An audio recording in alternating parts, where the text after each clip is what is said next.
Everyone, তোমরা সবাই কেমন আছো? আমি পিউ। আমি চলে এসেছি আবার একটা আমার ছোট মিনি ব্লগ নিয়ে। জয় জগন্নাথ, রথযাত্রার সবাইকে প্রীতি শুভেচ্ছা অ্যান্ড অভিনন্দন। সবাই ভালো থেকো, সুস্থ থেকো।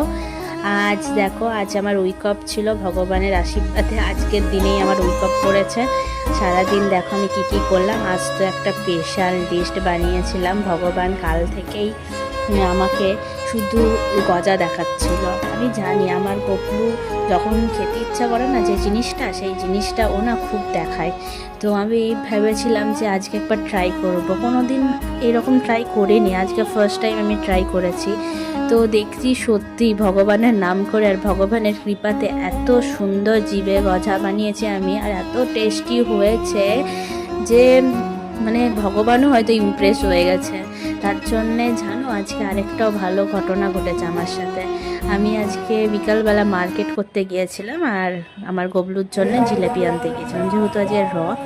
তো আজকে রথ উপলক্ষে আমি পাঁপড়ও ভেজেছিলাম বাড়িতে আর নিরামিষ রান্না করেছিলাম।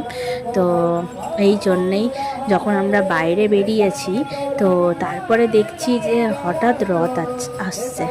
তো রথ আসছে দেখে তো আমি ইমপ্রেস, কারণ আজ থেকে 3 বছর আমার এখানে হয়ে গেছে থাকা, এই 4 বছর চলছে, কোনো দিনই এখানে রথ আমি দেখিনি। তো বলে না, কপালে থাকলে সেটা পাওয়া যায়। তো ভগবান আজকে জিভে গজা খেয়ে এতটাই ইমপ্রেস হয়ে গেছে যে আমি রথ টানতে পারলাম, আর পরে আমি ঠাকুরের প্রসাদও পেলাম। তো সবাই বলো জয় জগন্নাথ। তারপর বাড়িতে এসে আমি আমার ভগবানকে সন্ধে দেখিয়ে ভোগ দিলাম, জিলাপি আর জিভে গজা। আর তারপরে আর কি, আবার কালকে দেখা হবে নতুন ব্লগে।